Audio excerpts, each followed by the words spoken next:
Thank you all for joining this webinar today. Hope you all are safe at home in this COVID-19 situation.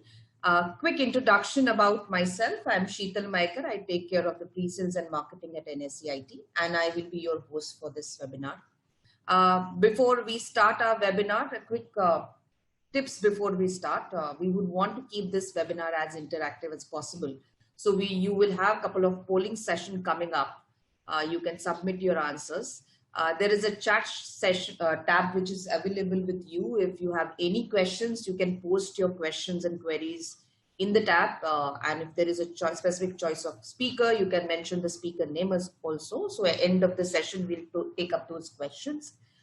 In case if we run out of time and we would want to, address your concerns. So when you post your questions, please add your email address so we could get back to you even after this session. We will also be posting a feedback link. So in case if you think that we have not covered certain part which you would want us to cover in detail, maybe in the next webinar series, we can add that up also. So now let's start our webinar. You all are here for.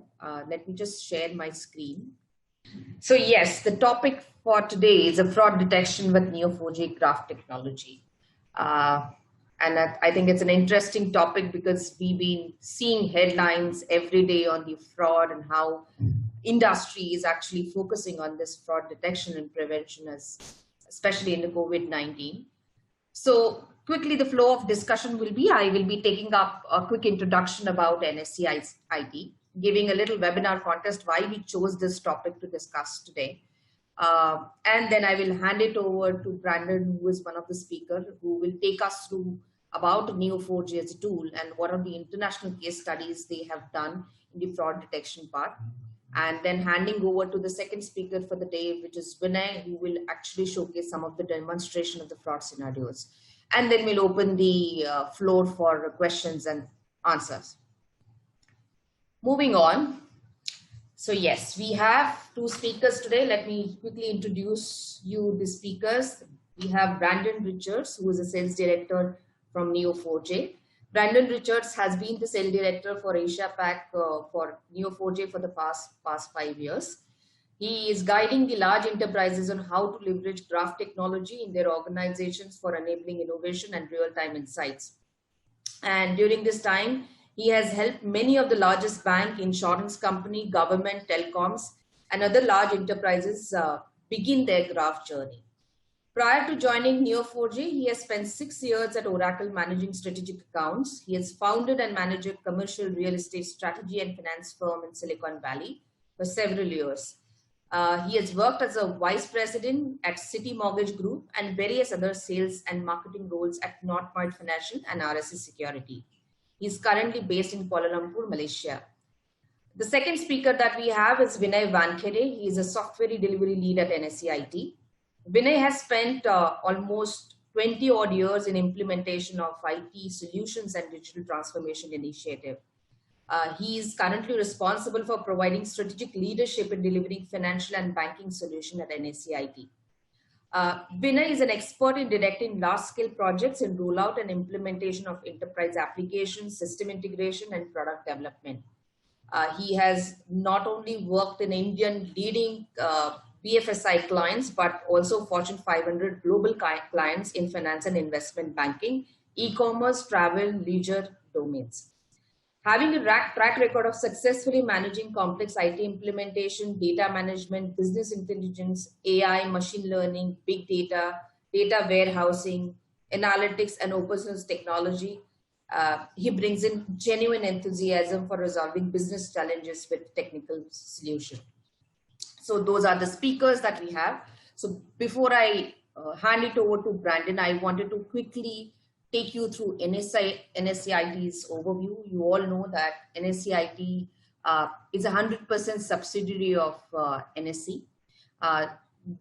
Though we are tightly linked with NSE, we are one of, I would say, one of the 20 odd years brings the foundation towards BFSI clients. Around 150 odd happy clients we have in the BFSI industry, right from banking, insurance, capital markets, In the insurance domain, out of top 10 insurance, 6 are working with us. And what we believe is, bringing out the advanced technology. We all know that a fintech wave, which has hit India market 4 years back, everybody is looking out on new tech solutions. And that's where NSEIT brings on board a knowledge base, I would say, innovation, what my client's problem is, and can I customize the solution on the very advanced technology platforms and curate the kind of solutioning from them. So with the diverse technology acumen that we have built over a period of time, we keep sharpening the skill set that we have internally. So that's how we have 1,600 plus client champions working across the skill set of big data, AI, ML to business transformation. And with the digital examination centers in tow, we also have presence across 270 plus cities. So that's a little bit about NSEIT, and the way we believe is today, there are 3 core pillars on which the entire digital journey of an organization is dependent on. One is, of course, an application modernization. Everybody is talking about, especially in COVID-19 situation, how I can move my solutions on cloud, the DevOps journey, to your business transformation about, doing an entire end-to-end digitization, process automation, innovation with the blockchain technology, etc., as well as data analytics. I think data is the oil for the economy. We all of us know, and everybody is talking about data being in a central position when we are crafting any kind of business solution. And these are just the representative logos or the partnership we bring on board, and these are all handpicked, or I would say we always look out for even an international landscape, which are the technologies which are working in the BFSI sector and how that can be relevant to the Indian BFSI clientele also. So these are the ones that we are working on, and we believe that we are a knowledge-driven foundation, and a technology-driven innovation is the DNA that we bring on board. Having introduced about NSEIT, let me now quickly go back to the fraud landscape in India and a growing threat. We all know. I don't want to read out the numbers. I think the numbers are self-explanatory. And what we have seen in last couple of years, the kind of change which has happened in the BFSI industry in India, the digital transformation wave, the pace in which it was hit, all financial institutions are kind of grappling with multiple fraud-related challenges. While financial crime appears to be a major concern for the FI, the number of incidents and the value of the fraud are constantly on rise. And in COVID-19, I think that is coming out very clearly. But at the same time, there appears to be some lag of implementation in the fraud risk management measures. And that's the reason why, a couple of solutions are very apt, and we should look at those solutions at the right time so we could prevent a lot of losses which can incur in the past. And especially with the economic slowdown in the COVID-19 and increased use of technology, the incidence of the fraud are expected to increase further. Now, in this scenarios, continuous resilience on manual efforts to detect red flags or well-known frauds such as divergence of funds or collusion frauds, which we keep hearing about, are impacting the sector more significantly than even a cybercrime and identity theft. And even if you look at vis-a-vis the global banking fraud landscape, where the cybercrime and identity theft figures are very high, comparatively India, the collusion frauds and the divergent frauds are contributing much larger. Now, before we move on, a classic case which has happened between 2017 and 19 in state of Haryana in India. I just wanted to bring your attention to this, and maybe some of the fraud scenarios or the collusion frauds detection which Neo4J can detect can link very well to this kind of fraud. Actually, this has resulted in the multi-million insurance fraud, and not only one or two insurance companies. There are 3 to 4, 5 insurance company got impacted with this.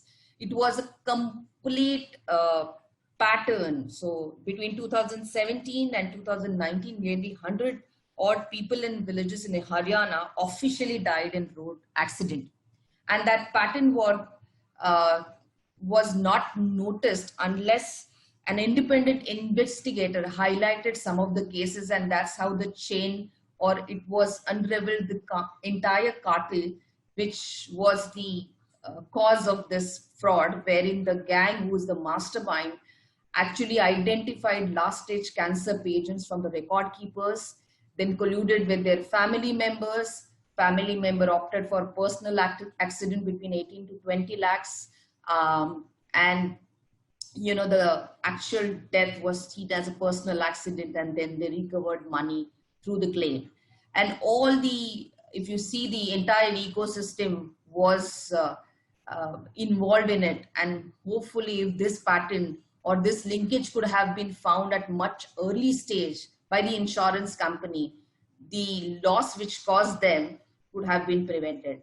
Not taking much time further, how such frauds can be prevented, I will hand it over to Brandon, and I think, Brandon, you can take it forward from here. Thank you very much. All right, hopefully you can see my screen now. So firstly, I want to thank the NSEIT team for inviting me to speak. I'm going to talk about graph use cases in risk management. So as was already mentioned, I'm responsible for sales for Neo4J across all of APAC. So as you can imagine, I work with a lot of organizations that are looking to leverage graph in risk management, fraud, AML, and lots of other use cases. There's definitely a lot of overlap in those, in risk management, fraud, and AML. And I think you'll find the topic tonight very, very insightful. I like to start off with this often when I'm having these discussions. This is from DB Engines, but it's basically, there's a lot of ways you can store data. And one of those ways, storing your data as a graph, has really exploded in the last few years. It turns out that there's some significant advantages in storing data as a graph. So your traditional database where you have your rows, columns, tables, instead we're storing things as nodes connected to other nodes, and it turns into this large web of interconnected things, right? And for the right use case, it's a game changer. It allows you to do things that you just couldn't do with a traditional database. So you're able to capture relationships, firstly, and then as you start to zoom out a little bit, you can start to get context, right? How these things interact with other things in their little ecosystem. And then you zoom out a little bit more, and you can start to identify patterns and insights and things like that. So basically, graph databases bring you this actionable insight at extremely fast, real-time, lightning speeds. Most organizations, when you look at on a data maturity spectrum, most organizations that we talk to are probably right around the information stage, right? They have a data lake. They're storing lots of information, lots of data, using Hadoop, but they're tending to struggle getting value out of that, or at least realizing the value that they know is there, right? So graphs, really what graphs do is it allows you to progress towards the knowledge, insight, wisdom by connecting the dots effectively. So basically, there's no one industry that graph databases and Neo4j are limited to. Basically, anywhere where you have highly connected data, you're going to have a need for graph databases, and you'll probably find Neo4j there. And basically, graphs are bringing three key things. They're very fast, they're very flexible from like a schema standpoint, and they're very efficient. So from a fraction of the infrastructure, right? But the primary thing that graph databases do, if we were to really narrow down what the real value of graphs bring, is it overcomes what I call the index lookup problem, or the table join problem. And basically, when you have a relational database, or really any other type of similar database, traditional database, if you want to connect data from one table to another table, it requires a table join. And this join, basically linking your primary and foreign keys, is an index, right? So if you want to traverse a graph, you want to start hopping along this graph with a relational database, you effectively have an index lookup for every hop you make. If your query is just a few hops, then you're probably fine, and I think that's what most people are used to. But as your data and as the number of indexes you have grow, even 5 or 6 hops can start taking several seconds, minutes, hours, days, weeks, or getting no response. So it's basically this exponential function. It becomes very expensive to do these highly connected queries.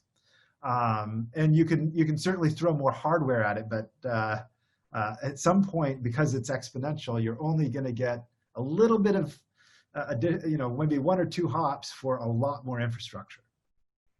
So Neo4j, on the other hand, is storing the relationship pointers with the nodes. So the only index we're going to use is to find a starting point, and from that point on, we're just chasing pointers. So it doesn't matter if it's 5 hops or 5,000 hops or 5 million hops, it's still just milliseconds. Let me illustrate it with this. So if I wanted to understand, it's kind of a social media type example, but how am I connected to Bill Gates? Or what's the shortest path between myself and Bill Gates? The traditional way would be basically looking at an index that has my friends on it and see if Bill Gates is on that list of friends. And if not, maybe they're going to check friend number 1 and see if friend number 1's list of friends has Bill Gates, and so on and so forth. So you can see this can quickly get out of hand. And this is really where we see a big difference, right? So you have that the exponential function from relational and any other type of database that's using joins, or you have what Neo4j has, which is basically kind of more of a linear function, right? So yeah, thousands, tens of thousands of hops in milliseconds. But speed itself is not the real value. The real value comes from the ability to, what that speed enables you to do. So what it does is primarily, these 4 things. 1, you're able to ask much more sophisticated queries, things that you just could not have done previously. The second thing, you can start to do in real time things that you were doing in batch processes. So that's another big one. This is the framework for much better data science. So now, instead of running your AI and machine learning algorithms on or pipelines with discrete data, you can do that with connected, contextualized data. And it just tends to lead to much better outcomes. And then lastly, graphs enabling you to future-proof your applications. I didn't go much into it, but if you want to change your schema in a graph, you can do this in minutes, not months. So significantly simpler in that regard. We have lots of big names in as far as our customers using Neo4j in key production environments. This is a fraction of them, but there's a lot in financial services. It's probably our biggest market segment. And if you look at use cases, they really kind of fall under probably these 4 categories of risk management, compliance, MDM, and other miscellaneous ones. But risk management basically has the majority, from fraud detection, cybersecurity, AML, understanding complex entities, and then having things like transaction graphs. So, but our story really begins with Neo4j with the Panama Papers. This is where companies and large banks, insurance companies, governments started to wonder, how in the world did they pull this off? And I don't know how familiar you are with the Panama Papers. If we could talk all night about that. But basically, you had this huge leak of data from a law firm. It's structured, unstructured data, terabytes of it, thousands of different sources, and a team of 2 people take 2 weeks to clean this up, put it into Neo4j, and turn it over to reporters, who then start to find the stories of the rich and famous who were hiding funds offshore, avoiding taxes, and doing all kinds of illegal things, cartels and organized crime. So, basically you end up with these queries that you can do to find how people are connected to other things. And this is the one that got the Queen of England in trouble, for example. But it's a pretty simple schema or model, graph model that they used. But as you load lots of data, millions and millions of records or billions of records into the simple model, it becomes really quite insightful and interesting. There's a lot you can do with it. So that's basically the beginnings of where Neo4j started to explode within financial services. I'm going to start with an example from Equifax. So companies like Equifax, and there's others that have created services around understanding complex entities, right? Very similar to the Panama Papers use case. So they sell these services to banks, government entities, law firms, title companies, and effectively, rather than consuming information in a spreadsheet or in a report, they can view these corporate structures in a graph. Right, and for example, if you see how maybe they want to see how different entities are linked, or uncover hidden connections that may represent risk or other things like that. They sell this service primarily for a variety of use cases, but fraud and credit risk are two of the big ones. But these knowledge graphs connecting companies, directors, shareholders, addresses, and all those types of things can be even more powerful the more you enrich the graph with things like transactions or other things. So that kind of leads me to my second example. A very large bank in Latin America, Global 50 Bank. Basically, they want to expand. They're building off of this idea of having their know your customer type data in a knowledge graph, but now they're adding things to enrich it, right? So they wanted to do a lot more with their graph. So not just companies, individuals, account numbers, they wanted to pull in a lot more master data. So this included transactions, money flows, things like that. So basically they wanted to be able to identify both risk and opportunity, for example, in a transaction graph. The graph was huge, over 1 trillion relationships. It needed to be able to handle, or enable real-time analytics, as well as real-time recommendations for the use cases that they were specifically looking for. It was driving things like interest rates, bank charges, credit risk scoring, those kinds of things. They could also run what-if scenarios in this. And this slowly started to progress to running more data science on the graph, feed it into their ML and AI pipelines. And then they started to figure out that this same graph could be used for a lot of other use cases, things like money laundering, fraud patterns. And it effectively becomes a huge asset to the bank, right?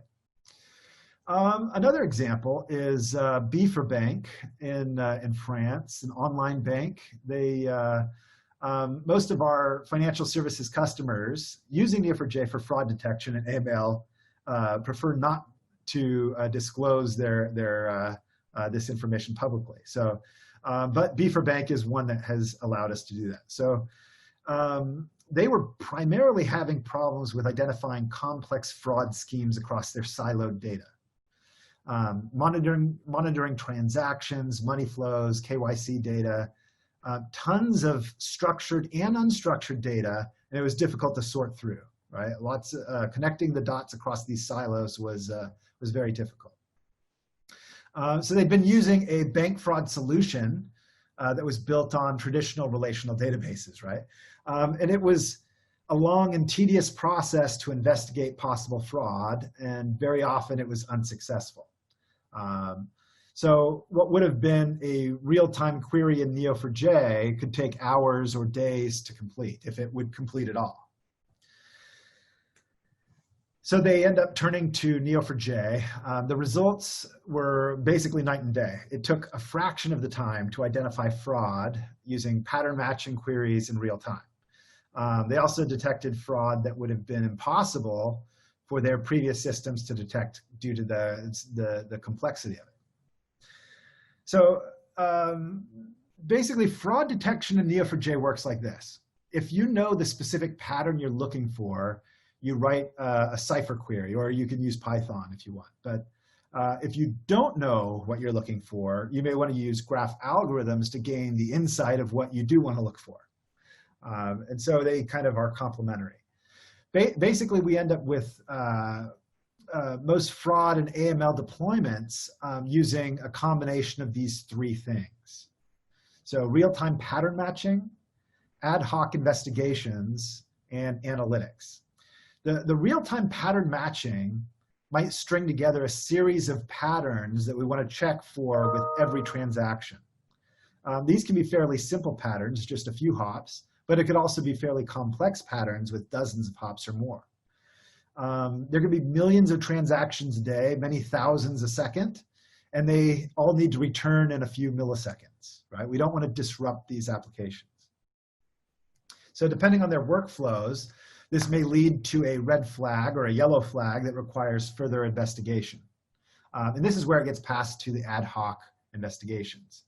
And so an analyst may want to explore the graph visually, expand nodes and relationships, find shortest paths between things. It's a very visual experience. So they might use Neo4j Bloom for visualization as an example, or they could build a custom interface with toolkits like Linkurious or Keylines or others. And lastly, for analytics, the data science team may want to use various graph algorithms like PageRank, Jacquard, Louvain, or others, right? And there's 50 or so graph algorithms that come bundled with our graph data science bundle. But they may string these together as well in a process and then feed the output either into their ML and AI pipelines, or they may write this back to the graph, right? So it could be new risk scores that they are going to write back to their Neo4j graph. Or they may want to create new cipher queries that they can implement on every transaction.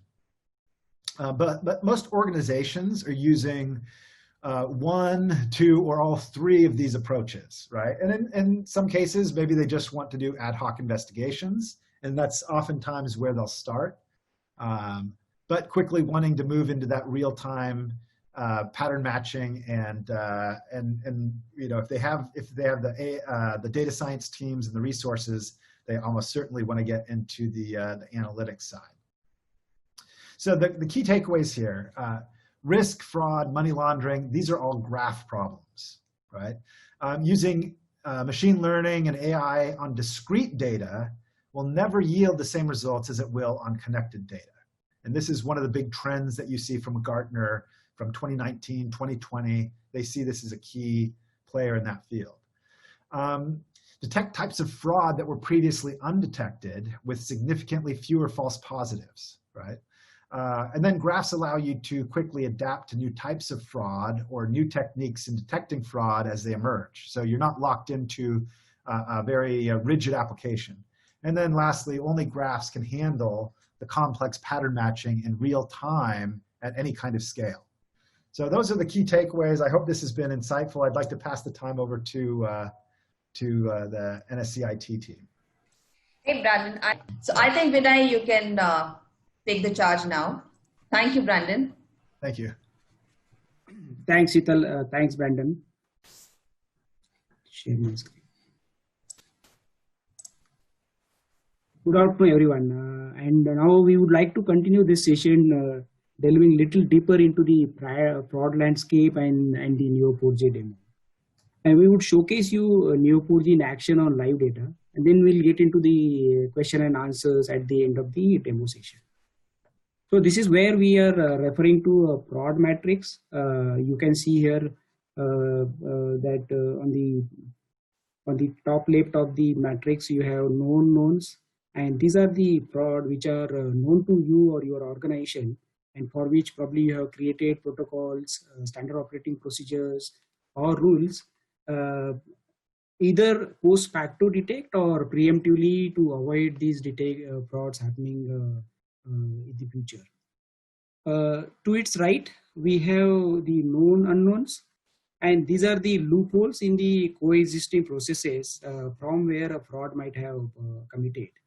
But given the current challenges, it is not possible to determine when and how the fraud is going to occur. Moving to the bottom left of the matrix, we have the unknown knowns. And these are the set of fraudulent cases which are prevalent in the industry, and but probably are unknown to you or your organization as a practice. But knowledge about these frauds exist in the industry and which can be tapped. Lastly, but most importantly, we have unknown unknowns. And here you are completely in a dark and you have no idea where the fraud is going to occur and how it is going to be executed.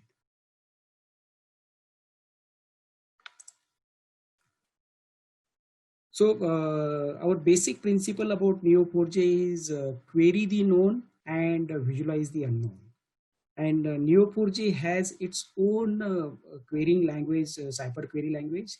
And also there's an inbuilt visualization tool called Bloom. And on the other side, Neo4J has support for both structured as well as unstructured data for data ingestion. And the structured ones are the typical relational databases like you have MS SQL or Oracle or MySQL. And the most powerful part of it that it supports any kind of unstructured data, be it is a TXT file, be it is a CSV or live feeds from the social media or email. And the beauty of this platform is that it not only assimilate large amount of structured and unstructured data, but also create directional linkages between the data element so that our analysis become easier and we can find the insight from the data. Now we'll move into our demo, and we'll start our demo with the synthetic identity fraud use case. So the synthetic identity theft is a type of fraud in which the criminals combines real and fake information to create new identity. And this is the information then being used to open fraudulent accounts or make fraudulent transfers. So it is kind of a very fast growing financial crime, both in banking as well as in the insurance industry. And the way it is operated is that a group of 2 or more people organize into a fraud ring. And then they share a subset of the legitimate contact information, for example, phone number or email, and then combine these details to create a number of synthetic identities. Then these fraud ring members open bank accounts or apply for insurance policies using these synthetic identities. So in this demo, we'll see how Neo4J can be used to establish the relation in our client data set and surface these fraud rings before they are making any significant damage. So for the purpose of the demo, we have used client data like the client information such as name, address, PAN, mobile, and then ingested into Neo4J for analysis. Once we load the data into Neo4J, here you can see there are 692 nodes found in our data set. Then we run the community detection algorithm. And this algorithm finds out how the clients are connected with each other. And also it gives a similarity score for each client. And the score tells us how the linkages are formed between the clients. Either they are connected by email or they are connected by phone or any other data point. And based on these linkages, we will then able to find the clusters within our data set. Now you can see here there are many clusters formed of the clients which are interlinked. And this is the Neo4J Bloom tool which we are using for investigation and running our queries. Now I will run another query to find the clients with shared identifiers. You can see here we got 8 clients and these are the clients who are sharing some information with the other client. Further, we can explore the properties of this client and see the individual similarity score. So here you see Abhishek has a similarity score of 1.7 and Naveen Kumar has a similarity score of 1.2. that means they are sharing some of the information, contact information with the other clients. So we'll now run a query to find if there are any fraud rings being getting operated within our data set. And then we'll run a degree centrality algorithm. The algorithm gives us how the client is connected with other clients and how many linkages are there within the cluster. So now we saw that there are many clusters found, and to analyze further, we'll zoom in into one of the cluster here. And this is my cluster, and you can see that the yellow dots here, or the yellow nodes, are the client nodes, which is like Rohit and Vishwas. All these are the client nodes. And the green node is an email node, which is in our cluster, and then the orange is the PAN node, and the purple one is the phone node. So having this visual representation of the data, I can find that my clients, Ashish Agarwal, Rahul Mishra, Shambhu Kumar, Vishwas, all they have one single email ID, although they are having a different individual accounts. And similarly, you see Vishwas and Rohit and other clients have a PAN number in common. So this raises a red flag for me, and it actually tells me that either there is a one person who is creating these multiple accounts, or there is a group of people who are working in collusion. But eventually, this gives me a very good confidence that these are the suspicious cases and need to be investigated further. Since Neo4J gives this very good visual representation of the data, I can easily spot these linkages very easily, which is typically not possible or very difficult in our traditional Tableau report. And this is how we can identify the synthetic identities within our client data set. Now we'll see another use case of transaction monitoring. In this case, what we will try to cover is how Neo4j can be used to analyze the transaction data and find unusual transaction which may lead to potential fraud. And for the purpose of the demo, we have used the client account information, also the basic transaction detail like the amount, the beneficiary details. In addition to that, we also use the IP details of the transaction from the system logs. So here we will identify the transactions having unusual transfers to a common beneficiary account, and further we will try to identify geolocations of these transactions and plot them on a map for our investigation.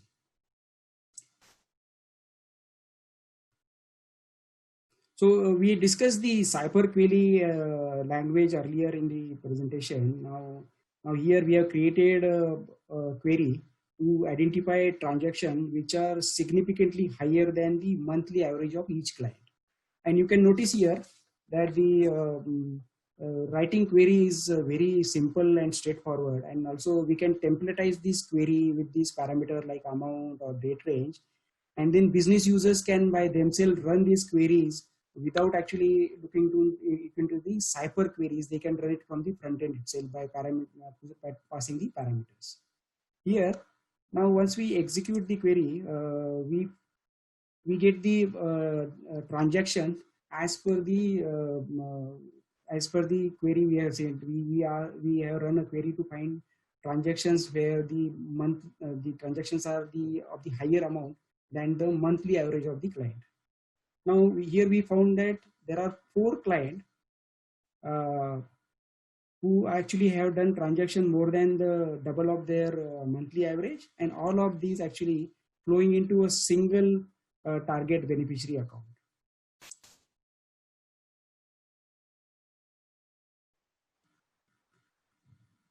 So red node here is the transaction node with the direction, and the you can see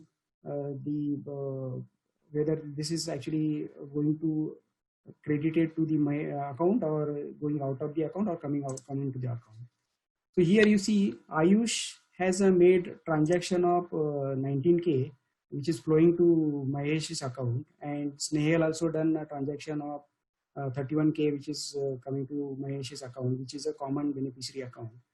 Now we know that these are the transactions which are suspected, and now we also have the IP details or IP data in our data set.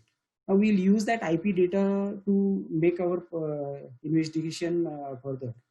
We'll add this IP data to our transactions.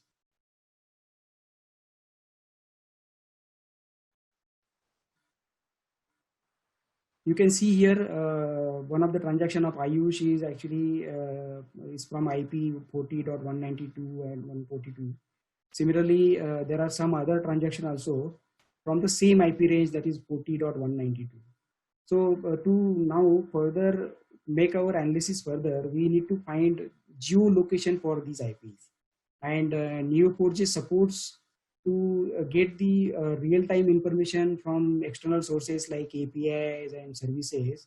And here we have used IP geolocation API to fetch the lat-long information of the transaction. And now you can see here we got the lat-long information for the transaction. Now, as we have this lat-long information, we should be able to plot these on a map. And here, Neo4J gives us an inbuilt component called NeoMap, which can plot or show the IPs as per the location on a map. And to pull this information, either we can load our entire data set to NeoMaps, or we can pass the query to find the suspected transaction on NeoMaps. Here you can see that all the IPs where the transactions are committed are from a single area. In this case, it is a B1D, which can be construed as a suspicious depending on the blacklisting of the location. So with this, now I am able to find out if the transaction which I am actually analyzing, is it happening from a suspected or a blacklisted area. And if that comes to notice, the further damages can be avoided. Now we'll move into the insurance domain, and here also we'll try to showcase one of the use case.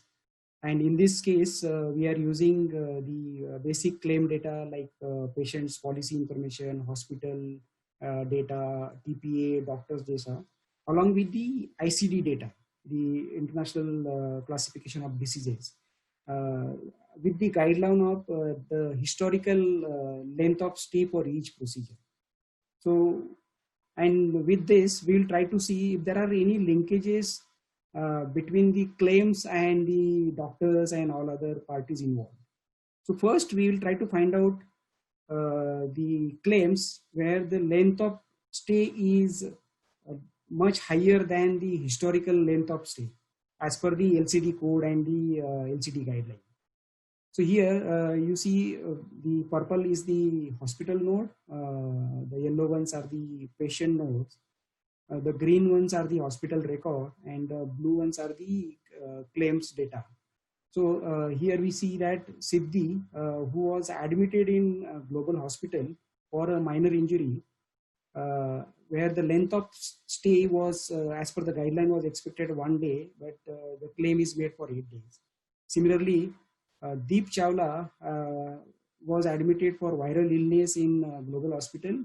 Again, it was a minor illness, but the length of stay is much higher than the guideline. Here you can see that these patients, Riddhi, Vaidehi, all of them were actually admitted in global hospital, and they are in the violation of the length of stay guideline. So we have the doctors and TPA's data also with us. Now we'll see if we load that data and see if there are any further linkages of the doctors and TPAs to these claims. Here you see this patient, Riddhi and Vaidehi, all of them actually have a common consulting doctor, Dr. Sanjay Rastogi. And moreover, if you check their claim processing, So all three patients have their claim processed through a common TPA agency, health insurance TPA agency, right? So this actually, I mean, this gives a very good degree of confidence to us that there is something is suspicious in this case, because all these patients are coming from a single hospital. The doctor is in common, the EPA is in common, and they have done a similar violation of the length of stay guidelines. So this gives actually a good visualization that we can find out these suspicious claims and take it further for the investigation. So you would have noticed now here that with Neo4J we can run direct queries to find our answers. We can perform drill down of the investigation. Also, we can do an exploratory analysis. So that is where Neo4J is very powerful tool for fraud detection. So here, with this, actually I conclude the demo of Neo4J, and I thank you all for your time and patience, and would now like to throw the floor open for the questions, and hopefully we can answer them to your satisfaction. Hey, thank you, Vinay. So anybody, if you have any questions, you can use the chat tab and post your questions, and you can also mention the name of the speaker. Meanwhile, I have a couple of questions which has come to me, and I think while others are making up their mind and posting the query, I'll take these questions with the Brandon and Vinay. So Brandon, this first question is to you. Can Neo4j monitor and optimize all types of physical and virtual networks with large amount of data?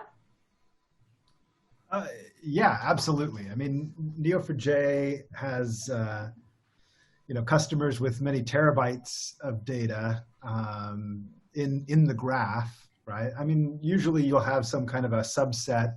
Even if you have petabytes of data, you probably don't want all of that in the graph. But yeah, we have many customers who are running very large graphs, doing real-time detection on that. Okay, thank you, Brandon. Okay, there's one more question. This question is to you, Vinay, that what are the other visualization tools supported by Neo4j other than Blue? Okay, yeah. I mean, see, Neo4j has a default visualization tool called Bloom. But however, I mean, if the organization has other visualization tool like Tableau, Kibana, Gephi, all these visualization tools can be used for doing the analysis on top of Neo4j's default tools. Okay, there's one more question, Vinay, to you. I think I will just read it out for you. It says, LOS based on ICD is something new to me. Is it standardized mapping for Pan-India? I mean, I think this is referred to your demo. It's length of stay based on ICD. Yeah. So ICD is the international classification of the diseases. And so this is actually all the, I mean, if you see that various hospitals and institutes will use the data, and so eventually we need to actually have a standardization of all the data. So that is where the ICD codes been used for any illness or diseases. Like say here I was mentioning that minor injury has a one ICD code, and it is a very standard data which can be used for either for claims or patient records and all. And the length of stay is actually the patient's length of stay in the hospital, or LOS is the length of stay in the hospital, which is again, I mean, historically, suppose for the viral disease, you have data of patients with you, and then you have taken the historical average of these length of stay for the specific diseases. That can be used for our analysis.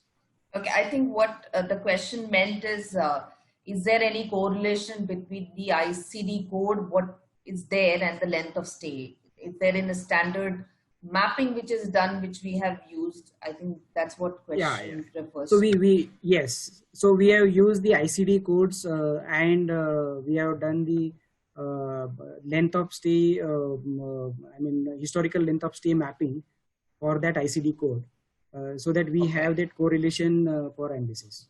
Okay, okay, understood. Okay, I hope that answers the question for some of the participants who have posed a question. I think there is a hand which is raised from Tommy Joan. Tommy, can you please ask your question in the window below and we'll take that up. Okay, this is the next question I have, Brandon, is for you. Uh, can Neo4j tool is used in anti-money laundering? Yeah, it's actually used quite a bit in anti-money laundering. You know, I know we have customers from you know, a lot of banks that are doing anti-money laundering. You know, for not just compliance, but you know, trying to ensure that they have if it ever comes to it, they can have a defensible position, right, of what they've done to comply with regulations.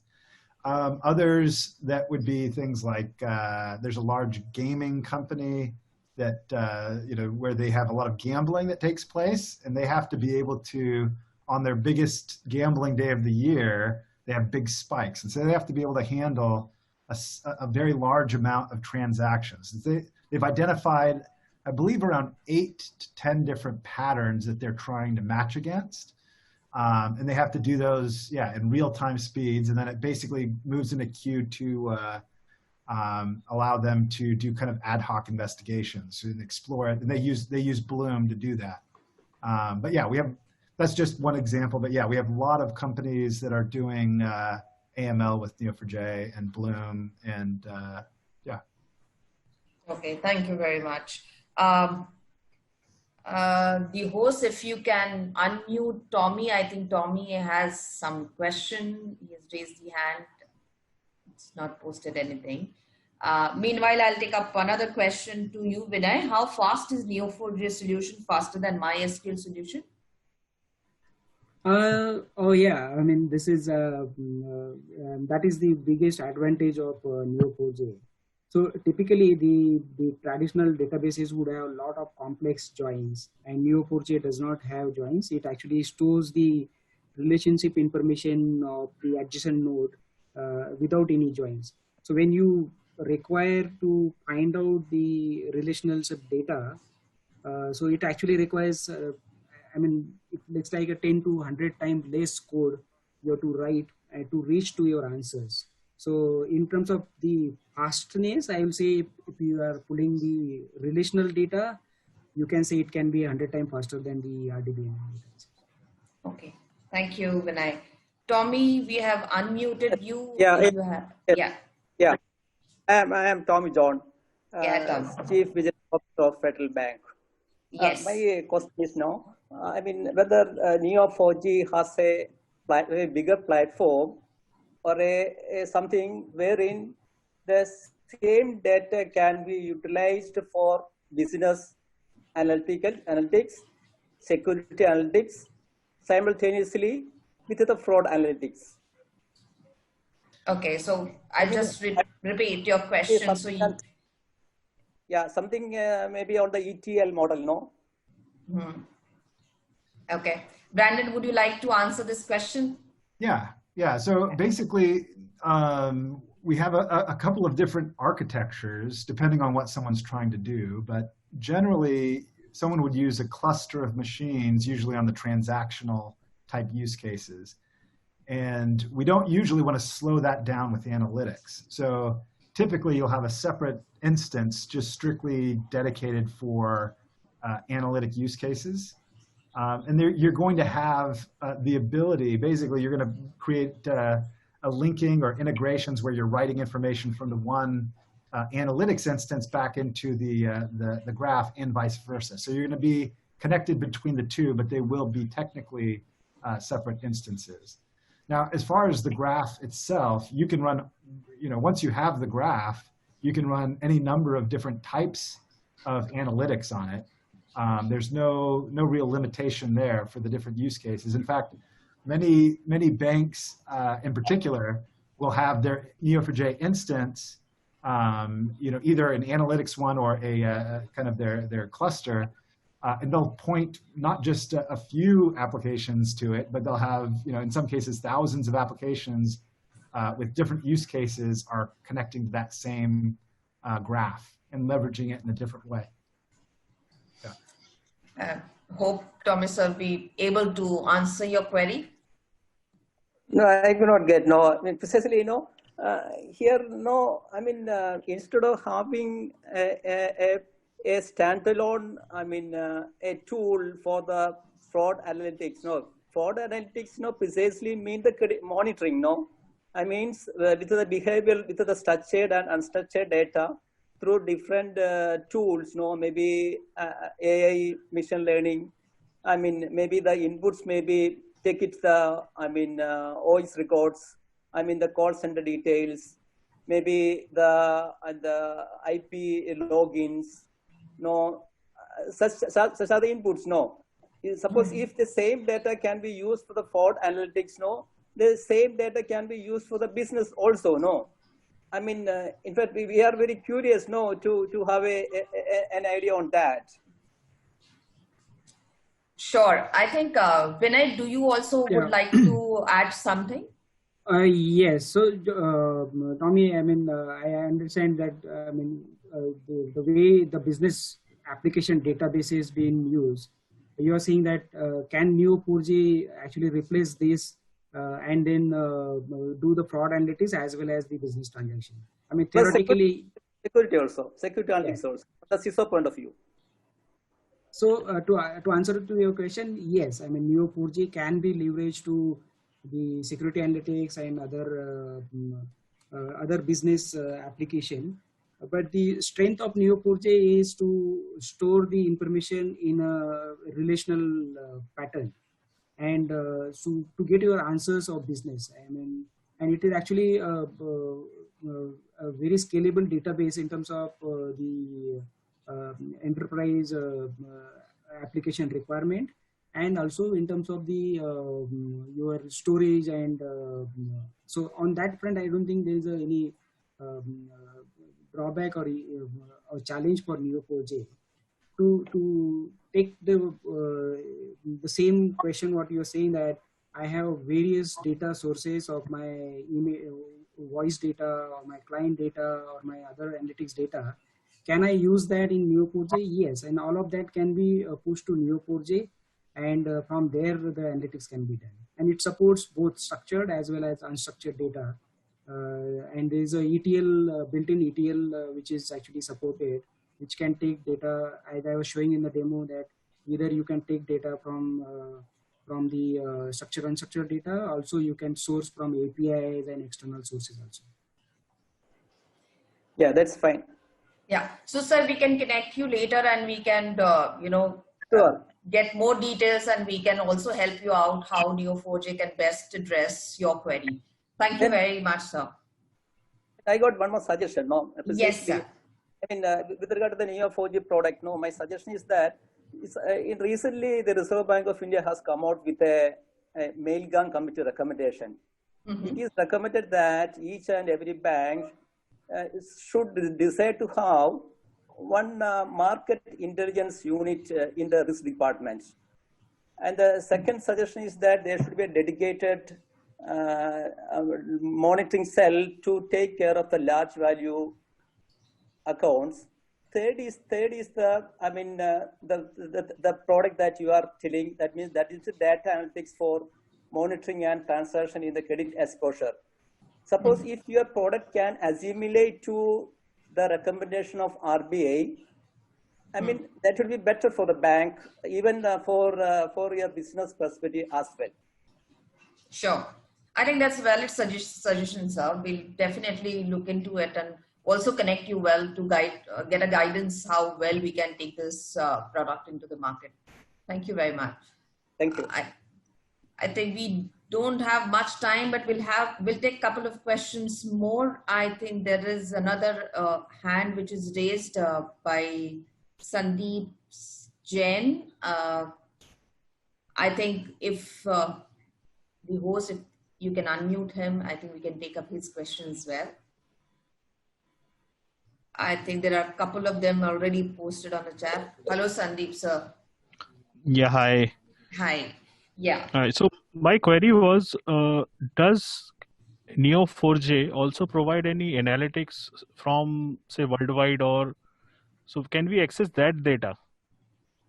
So similar Okay, to the data that is being generated internally, can we also leverage the data from the other clients of Neo4j, not the complete data, but kind of an analytics? And Brandon, you would like to take that question? Sure. So I get, just to make sure I understand your question. So are you asking if there's a shared service of sharing information on to enrich your graph, or are you asking? Yeah. I mean, we do have